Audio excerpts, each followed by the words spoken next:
Bonjour à tous et à toutes sur cette nouvelle vidéo. Aujourd'hui, on va s'intéresser au problème suivant. C'est une équation complexe dans Z où on a z moins i puissance n égale à moins fois z plus i puissance n. Et on veut trouver z en fonction de n, avec n qui appartient à n privé de 0. Puisque si c'est 0, dans ce cas-là, on a 1 égale à moins 1, c'est impossible. Donc là, on va essayer de se ramener à quelque chose qu'on connaît, c'est les racines énièmes. Donc pour pouvoir se ramener à cette chose, on va premièrement diviser par z plus i, et puisque c'est à la même puissance, on peut mettre la puissance ici comme ça. Donc ça va nous faire moins 1, et il faut savoir que moins 1, c'est e à la puissance i pi. Ok. Du coup, maintenant on a ça. Mais on sait que z moins i sur z plus i, on peut l'écrire sous la forme exponentielle, tel que on a le module de ce nombre complexe fois exponentielle i θ, le tout du coup à la puissance n, du coup qui va être égal à e à la puissance i pi. Et on a θ, c'est l'argument de z, modulo de pi.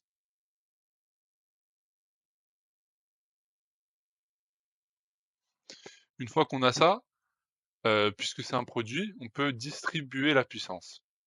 On aura le module de z moins i sur z plus i à la puissance n, qui va être égal à e à la puissance i n θ, et ça va être égal à la puissance e i pi, comme dit précédemment. Or, on sait que la forme exponentielle, elle est unique. Qu'est-ce que ça veut dire? Ça veut dire que ici, la forme exponentielle, là, ça va être la même que celle-ci, et on aura le module d'ici, ça va être le même que le module ici. Et le module ici, c'est 1. Donc on va obtenir le petit système suivant. On aura z moins i sur z plus i à la puissance n, qui va être égal à 1, et on aura aussi, du coup, n θ, qui va être congru à pi modulo de pi.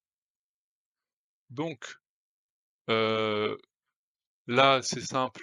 On sait que ça, forcément, pour tout n, pour que ça soit égal à 1, bah forcément, c'est égal à 1, puisqu'en plus c'est positif. On a le module qui est positif. Donc voilà.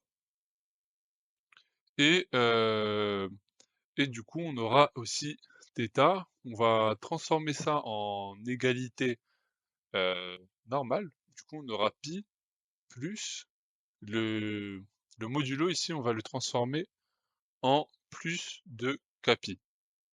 C'est la même chose. Et on va prendre k appartenant de 0, 1, 2, tout ça jusqu'à n-1. Une fois qu'on a ça, maintenant, il suffit juste qu'on isole θ et on a quasiment terminé l'exercice en fait. Voilà, donc là on aura le module, comme dit précédemment, qui va être égal à 1, et on aura θ qui va être égal à pi plus de kpi sur n. Donc là maintenant, on a réussi à découvrir une écriture de ce nombre complexe. Une écriture qui va être beaucoup plus simple.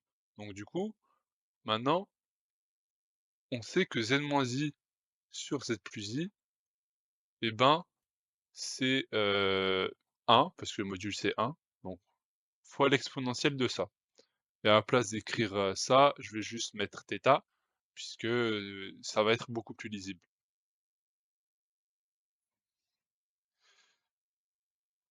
Et maintenant, c'est bon, on a terminé. Il suffit juste de multiplier par z plus i. Ça va nous faire z e à la puissance i θ plus e à la puissance i θ. Et maintenant, suffit de ramener les termes ensemble. Donc là, on aura z fois 1 moins e à la puissance i θ qui va être égal à i fois 1 plus e à la puissance i θ. Et maintenant, on peut diviser et on obtient notre solution.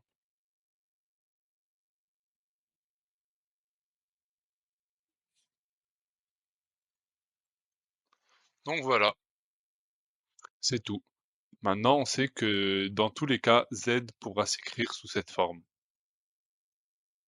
Et même si on veut, revenir à, ce qu'on avait tout à l'heure pour que ça soit un peu plus explicite, on peut l'écrire, sous sa forme, entière. Ça veut dire, on aura I fois 1 plus E à la puissance I et maintenant on, remplace θ par ça va nous donner pi plus 2 pi sur n et ça va être 1 moins E à la puissance I pi plus 2 pi sur n. Donc voilà, avec k qui va de 0 jusqu'à n-1. Donc on vient de résoudre cette petite équation, ma foi très sympathique. Il faut juste savoir, utiliser, la forme exponentielle et c'est tout, hein. Merci à tous, pour, votre attention et à une prochaine vidéo.